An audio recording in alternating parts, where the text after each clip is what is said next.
Coming up next on Who's Your Neighbor, jewelry designer and philanthropist Joan Hornig on the business and beauty of giving and why she loves the East End community. I love combining business and jewelry.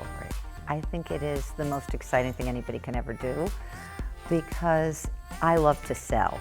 And I discovered that when I was working on Wall Street and all these different jobs, that what I really liked to do was sell, not manage.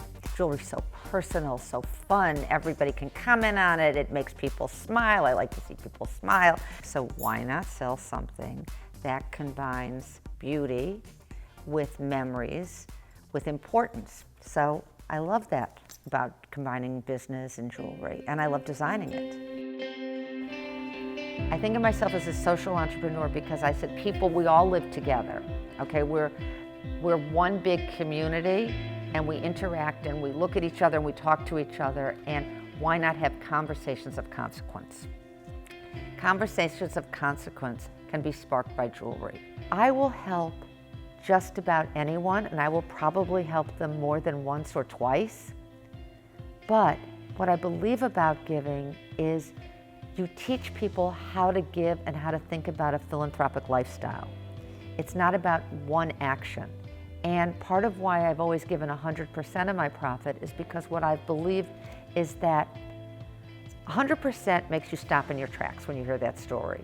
It's not cause marketing, it's not marketing for a cause. It is something that says, I believe in you. I believe in what you care about. I've given to over 1,000 different nonprofits, all directed by my customers. But we're saving lives not just if we're putting money into health or science or education. We're saving lives if what we're putting money into, perhaps the arts, and it might be the arts in those who are incarcerated. We're giving people opportunities to exist in their minds, to have their world be as big as learning how to read. I think you save lives when you make people's worlds big. And I was spending all this time going to benefits and buying power pearls and doing all the things that one did in the 80s. And I'd go to these luncheons that women were hosting, and we'd always buy the tickets, and we'd sit at the table, and everyone would say, where did you get that handbag? Let me see your jewelry. Where did you buy that perfect black pair of black pants or skirt or whatever? And nobody ever listened to the speaker, and nobody ever paid attention at that time to what the cause was. And I thought, there's something missing here. And 9/11 really is what informed that for me. Because instead of having the best I could have, it was a reminder that you have to be the best you can be. And I thought, I've got the prop. The prop is jewelry. Because women always notice and comment on other women's jewelry. I became a brand. And in and of itself, that's something that I find uncomfortable because I think of myself as a human being. And so I'm not so good on social media and this other stuff. But fortunately, after 17 years, my name and the jewelry is a brand. And I'm so happy that Philanthropy is Beautiful is something that means something out there in the world, that Pave the Way or Pave the Way for the Future is another brand that means something, and that people around the world are carrying the message that everyone has something to give. And I expanded that Pave the Way to include more than the tools for giving. I expanded them to include food for thought, which is about healthy eating and healthy lifestyle. So I work on those with the American Heart Association. Good sport, the idea that women need to be team players and to be supportive, and you have to also be a good loser. Okay, there are many lessons. Because all the way through life, sometimes we lose, sometimes we win, but we keep playing. That's really an important lesson. I would say that I was always creative. I don't think that I ever was bored a moment in my life, and I think that creativity is really about what goes on in your brain. So much of my art that I have is local from out here, in addition to world travelers. So I have paintings here that were made by Terrence, our electrician. I was first or second or third in line every year for the first 20 years I was out here at the clothesline sale, where I would go there with my coffee cup, and George would park. I wouldn't even wait for George to park the car. He'd drop me off, and I would stand there and carry armfuls. So often you could look in dance paper and you'd find the picture of Joan Hornig first in line at the Guildhall Art Show. These things matter, okay? Whether or not these are the most valuable paintings in terms of having a secondary market value doesn't matter. Guildhall, clothesline, clothesline, clothesline, clothesline. Famous artist Wolf Kahn, who painted our barn. Clothesline, clothesline. Wolf Kahn, the barn before it was taken down. Clothesline, clothesline, clothesline. Clothesline, clothesline, clothesline, clothesline, clothesline, clothesline. Clothesline, clothesline, clothesline. Clothesline.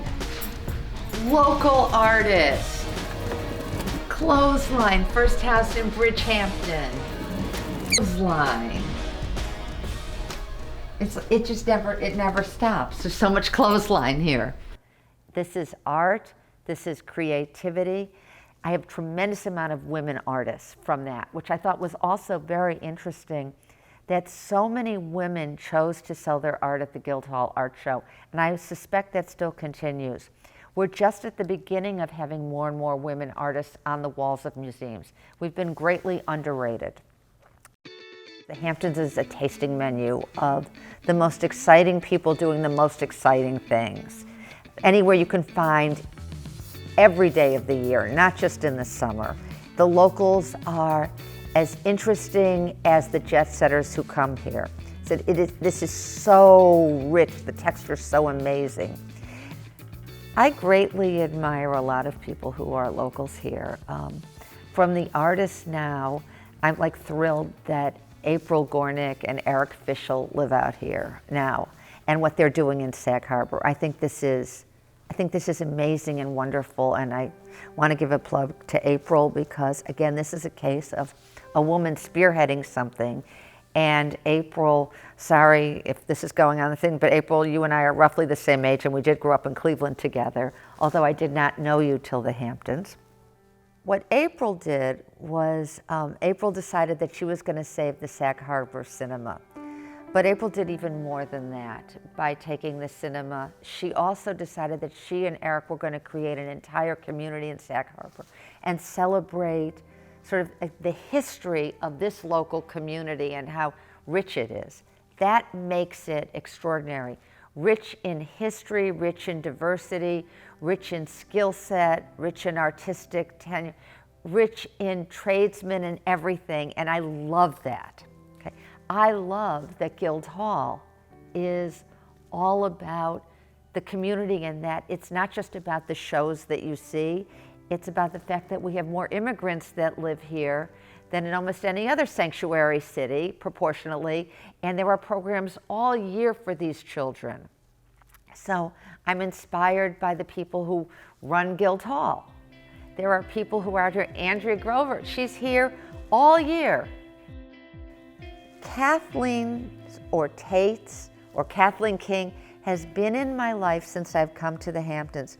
We have not had a single birthday in our family since our first cake. If we have to put it on the jitney to get it to us for every kid, it's really been fantastic. But one of the things that I really love about Kathleen is that Kathleen cared about her roots here, and this community supported Kathleen. And I think that's very much what the Hamptons is about. I think it's extraordinary. I think the Jackson Pollock House is extraordinary. You imagine this big mammoth thing and you go in there and it's small and you say, this is where somebody worked. This is so large in history, but small enough that you can take it in. All of these things, this is what makes it my town, my Hamptons, not just a resort community. The Female Quotient is about the business of equality. And when I worked on Wall Street, I didn't work with women. My mentors were all men. I worked for Harvard University, Capital Campaign, Harvard history, not Radcliffe history, Harvard history. Went to Columbia Business School, 22% women in my class. Went to work in Wall Street firms, no women. I mean, yes, women, they were secretaries, they sat out front. I found some girlfriends. The Female Quotient is a group that is invited to come in and create original content, primarily with women, speaking out, speaking up, being taped, and essentially becoming experts in their field where they are shortlisted so people can see that they have something to say and that they're good at saying it. And this is a very important thing because if you only have 2.5% of women who are CEOs of these large companies, it doesn't mean that we're not on the way to being experts, have expertise to share, and we should be noticed. Very simple American childhood from the Midwest in the suburbs from the 50s. Mother stayed at home, father went to work, we ate dinner at 5 o'clock. Every day. It was very rigid, it was very orderly. I thought my elementary school was tremendous. It was across the street. It seemed like a very long walk to get there. I was taught not to run after a ball if it goes in the street. I played in the empty lot next door and thought I was in a forest. These were not even quarter-acre lots, but I imagined all sorts of things there. I went to public elementary school, public high school, went off to college. A very modest, normal type of childhood. I have a sister who's 7 years younger, a mother who did keep me home at least one day a month to play with her and watch soap operas. My parents were transplanted New Yorkers, and therefore it was romanticized to me. I always wanted to be in New York. I married someone who was from Brooklyn, and we were able to get married when we were in the middle of college. We were one of 2 undergraduate married couples at Harvard. I was raised so that the idea was to be number 3, not number 2, not number 1, so that you'd have a comfortable margin and you never felt you would fall. I believe that if something should be done properly, you just keep doing it until you get to that point. I think that might be an entrepreneurial spirit, that I don't hear the no's. I can only see the possibilities. But the most important thing that I would want my kids to know is that what you're worth is not what you have in the bank. What you're worth is what you've done with today to make it better for other people and yourself. And you have to start your wealth again tomorrow when you wake up. We all end up in the same place at the end. I would rather share what I have while I'm alive than have it and not share it. So, because I have so much to give. That's how I look at it.